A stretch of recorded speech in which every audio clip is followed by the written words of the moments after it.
तो hey guys, मैं हूं आपका होस्ट शिवम और आज हम एक्सप्लेन करने वाले हैं एक ऐसे एनिमे को जो कि इस वक्त काफ़ी चर्चे में है, जिसका नाम है डेड डेड डीमंस।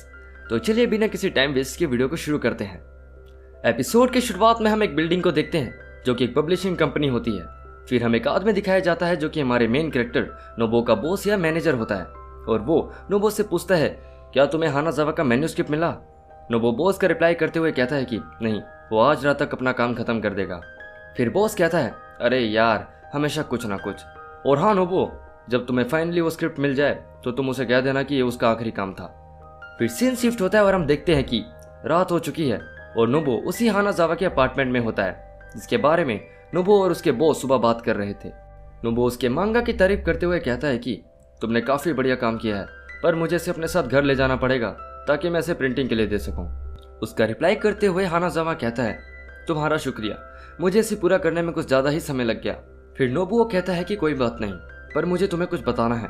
तभी हानाजावा नोबुओ को इंटरप्ट करते हुए कहता है कि मुझे भी तुम्हें कुछ बताना है। उसके बाद नोबुओ मन ही मन में सोचता है कि मैं इसे कैसे बताऊं, हमें सीरीज ड्रॉप कर रहे हैं। सीन शिफ्ट होता है और हम नोबुओ को उसके घर पर देखते हैं जहां वो डिलीवरी बॉय को मांगा हैंडओवर कर रहा होता है। तभी हम एक छोटी सी लड़की को देखते हैं जिसका नाम कोदोदे होता है, जिसे देखते ही नोबुओ पूछता है, क्या तुम आज स्कूल नहीं गई? उसका रिप्लाई करते हुए कोदोदे कहती है, आज 31 अगस्त है और अगर आपको पता ना हो तो मैं बता दूं, इसे समर ब्रेक कहते हैं। तभी कोदोदे कहती है कि डैड, आपकी बॉडी में से ड्रिंक की बदबू आ रही है, जिससे हमें पता चलता है कि कोदोदे नोबुओ की बेटी है। फिर सीन शिफ्ट होता है और हम नोबुओ को फर्श पर सोते हुए देखते हैं।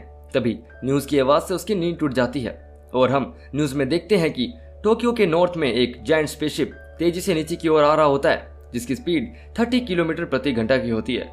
तभी हम देखते हैं कि उस जायंट स्पेसशिप में से एक चीज नीचे की तरफ को आती है और फिर हमें पता चलता है कि पूरे स्टेट में इमरजेंसी लगा दी गई है और टोक्यो की 23 सिटीज की एंट्रीज को बंद कर दिया गया है। तभी हम देखते हैं जो चीज स्पेसशिप से नीचे की तरफ को आ रही थी वो सीधा आकर बिल्डिंग से टकरा जाती है।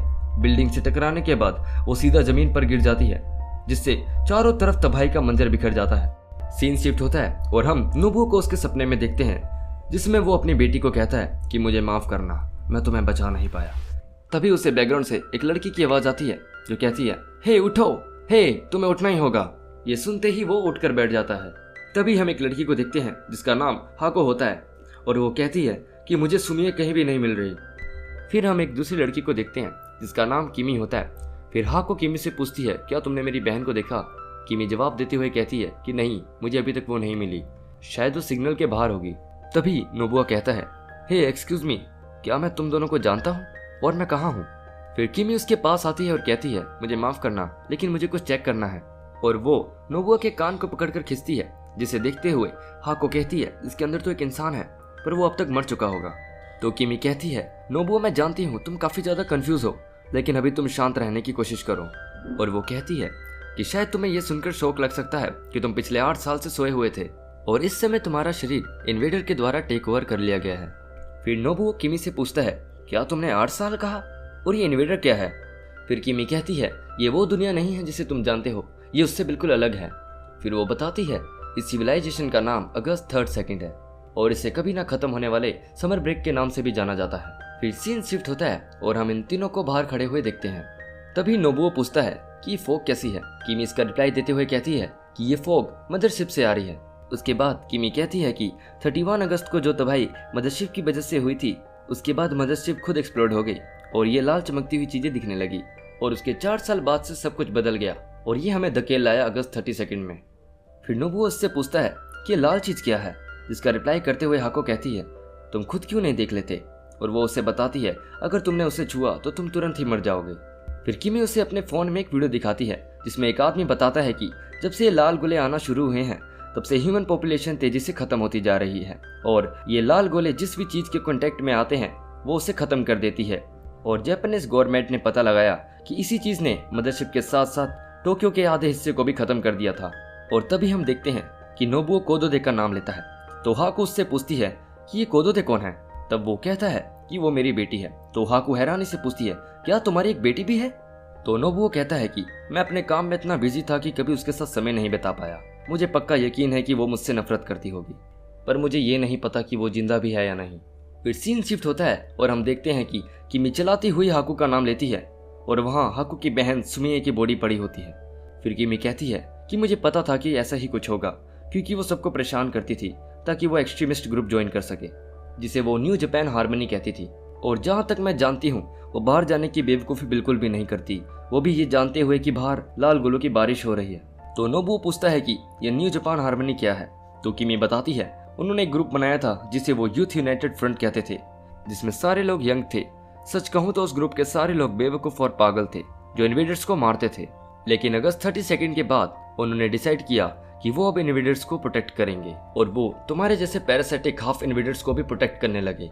उसके बाद किमी कहती है कि मुझे माफ करना, मैं तुम्हें अपना इंट्रोडक्शन देना भूल गई, मेरा नाम है किमिका अंडो।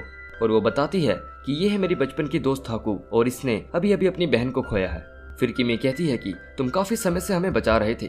ये बात सुनकर नोबुओ कहता है क्या मैं तुम्हें बचा रहा था? इसका रिप्लाई देते हुए किमी कहती है कि अब अनजान बनने की कोशिश मत करो। फिर किमी नोबुओ को एनजेएच के हेड की वीडियो दिखाती है जिसमें हेड कहता है कि हमें फाइट नहीं करनी चाहिए, हमें मदद करनी चाहिए।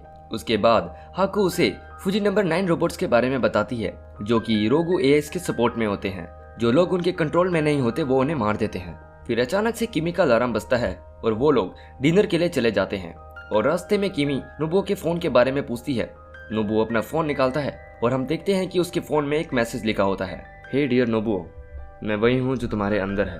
जब 8 साल पहले तुम मर रहे थे तब मैंने ही तुम्हें इन्फेक्ट करके बचाया था।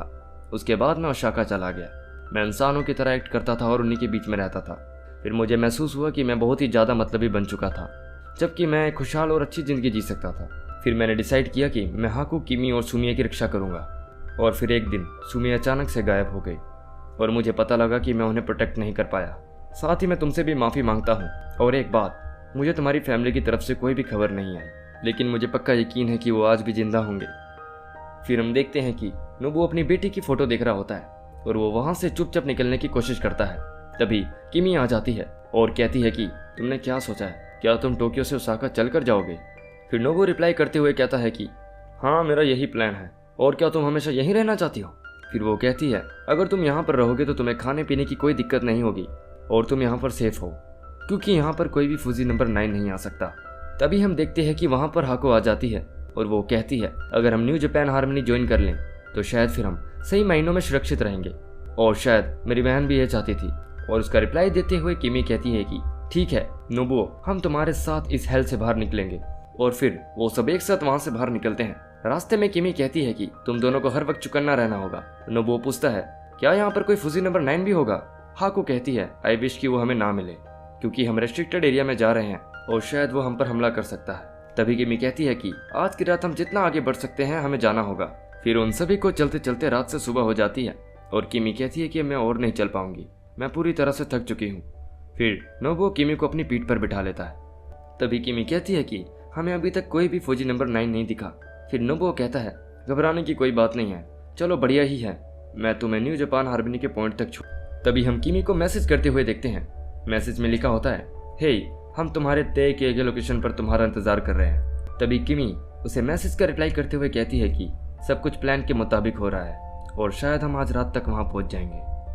और फिर सीन शिफ्ट होता है। तभी हम वहां फुजी नंबर 9 रोबोट को गिरा हुआ देखते हैं, जिसकी लाइट्स अचानक से फ्लिकर करना शुरू कर देती हैं। फिर सीन शिफ्ट होता है और हम देखते हैं कि शाम हो चुकी है और वो लोग अभी तक चल रहे होते हैं। हमें वापस से दिखाया जाता है कि किमी के फोन पर मैसेज आता है। मैसेज में लिखा होता है कि तुम्हें पक्का यकीन है ना कि तुम जिसे लेकर आ रहे हो वो एक इन्वेडर है। और तभी हम देखते हैं वहां पर अंधाधुंध फायरिंग शुरू हो जाती है। हमें पता चलता है कि फुजी नंबर 9 रोबोट वहां पर पहुंच चुका है और वो उन लोगों से वहां पर आने की परमिशन मांगता है। और तभी हम देखते हैं वो तीनों तेजी से भागकर अपनी जान बचाने की कोशिश करते हैं कि तभी हमें पता चलता है हाको के पैर में गोली लग चुकी है। नोबुओ जैसे तैसे करके हाको को वहां से बचाकर एक घर में चला जाता है। नोबुओ पूछता है कि क्या यहाँ कोई है? फिर किमी कहती है कि यहाँ सालों से कोई भी नहीं रहता, यहाँ के सब लोग चले गए हैं। हाको की मरहम पट्टी करने के बाद वो दोनों बैठ जाते हैं। तभी किमी कहती है कि मैं कुछ खाने को ढूंढती हूँ। और तभी हम देखते हैं कि न्यू जापान हार्मनी के कुछ लोग खिड़की तोड़कर अंदर घुस आते हैं। ये वही लोग होते हैं जो कि किमी से मैसेज पर बात कर रहे होते हैं और वो सीधा नोबुओ को पकड़कर जमीन पर पटक देते हैं। तभी किमी चिल्लाती हुई कहती है कि तुम लोग ये क्या कर रहे हो? तुमने कहा था कि तुम लोग इसे शांति से हैंडल करोगे। तभी वो लोग नोबुओ के चेहरे को जोर जोर से दबाते हैं और कहते हैं कि आराम से सांस लो, जिसे देखते हुए किमी चिल्लाती है और कहती है कि तुम ये सब क्यों कर रहे हो? और तभी हम देखते हैं हाकू दरवाजे के सामने खड़े होकर सब देख और सुन रही थी। तभी बुलेट फायरिंग की आवाज आती है और हाकू के चेहरे पर खून के छींटे पड़ते हैं। और तभी हमें पता चलता है कि उनमें से एक मेंबर ने किमी को गोली मार दी और किमी वहीं पर गिर जाती है। और ये सब देख के हाकू चिल्लाती हुई कहती है, भागो नोबुओ, तुम्हें अपनी बेटी के पास जाना है। तभी उनका एक मेंबर हाकू के ऊपर गन पॉइंट करता है और हमें देखने को मिलता है इस पूरे एपिसोड का दर्दनाक सीन। गोली सीधा हाकू के सिर पर लगती है। अब हाकू और किमी दोनों मर चुके होते हैं। तभी नोबुओ उन्हें चकमा देते हुए खिड़की तोड़ते हुए बाहर निकल आता है और न्यू जापान हार्मनी के सारे मेंबर उसके पीछे लग जाते हैं और लगातार गन शॉट फायर करना शुरू कर देते हैं। तभी हम देखते हैं कि नोबुओ के सामने एक वैन आके रुकती है। वैन का दरवाजा खुलते ही हम देखते हैं उसके अंदर एक अजीब सी सूट वाला आदमी बैठा होता है और वो कहता है, नोबुओ जल्दी अंदर आओ। तभी हम देखते हैं कि जापान हार्मनी के लोग रॉकेट लॉन्चर लेके वहां पहुंच जाते हैं। नोबुओ तुरंत वैन में बैठता है और वो जैसे तैसे करके वहां से भाग उठता है। और तभी सीन शिफ्ट होता है। नोबुओ वैन के अंदर उसी एलियन को देखता है जिसे उसने किमी के फोन में देखा था। फिर हम वैन को एक हाईवे पर देखते हैं। तभी उनमें से एक मेंबर कहता है, हमें जल्दी से जल्दी यहाँ से निकलना होगा। और वो नोबुओ से कहता है, हम देरी से आने के लिए माफी चाहते हैं, हम सब the private security organisation ship के मेंबर हैं। हमें खबर मिली थी कि न्यू जापान हार्मनी के मेंबर्स वहाँ एक्टिव थे। तभी दूसरा मेंबर नोबुओ से पूछता है कि तुम कोई फार्मर हो या SES इंजीनियर या कुछ और। तभी उसका रिप्लाई करते हुए नोबुओ कहता है कि मैं एक मांगा एडिटर हूँ। तभी उसे पता चलता है कि वो लोग नोगोया जा रहे हैं और वो कहता है कि मुझे टोक्यो वापस जाना होगा। तभी उनमें से एक मेंबर कहता है कि तुम टोक्यो के किस हिस्से में रहते हो। नोबुओ रिप्लाई करते हुए कहता है कि मुझे सेतागेया जाना है, शायद मेरी फैमिली वहीं होगी। फिर वो मेंबर कहता है कि मैं तुम्हारी फीलिंग समझ सकता हूँ, पर जापान की आधी से ज्यादा पॉपुलेशन खत्म हो चुकी है। तभी उनमें से एक मेंबर अपना हेलमेट ओपन करता है और हमें पता चलता है कि वो सारे बच्चे हैं। तभी वो कहता है कि तुम कोदोदे के डैड हो ना। नोबुओ हैरानी से पूछता है, क्या तुम मेरी बेटी को जानते हो। तभी वो लड़का अपने फोन में एक ग्रुप फोटो दिखाता है जिसमें उसकी बेटी भी होती है और उसे पता चलता है कि ये फोटो सालों पुरानी है। और वो उससे पूछता है, ये फोटो कब की है। उसका रिप्लाई करते हुए वो लड़का कहता है कि ये फोटो सालों पहले यूनिवर्सिटी समर कैंप में ली गई थी।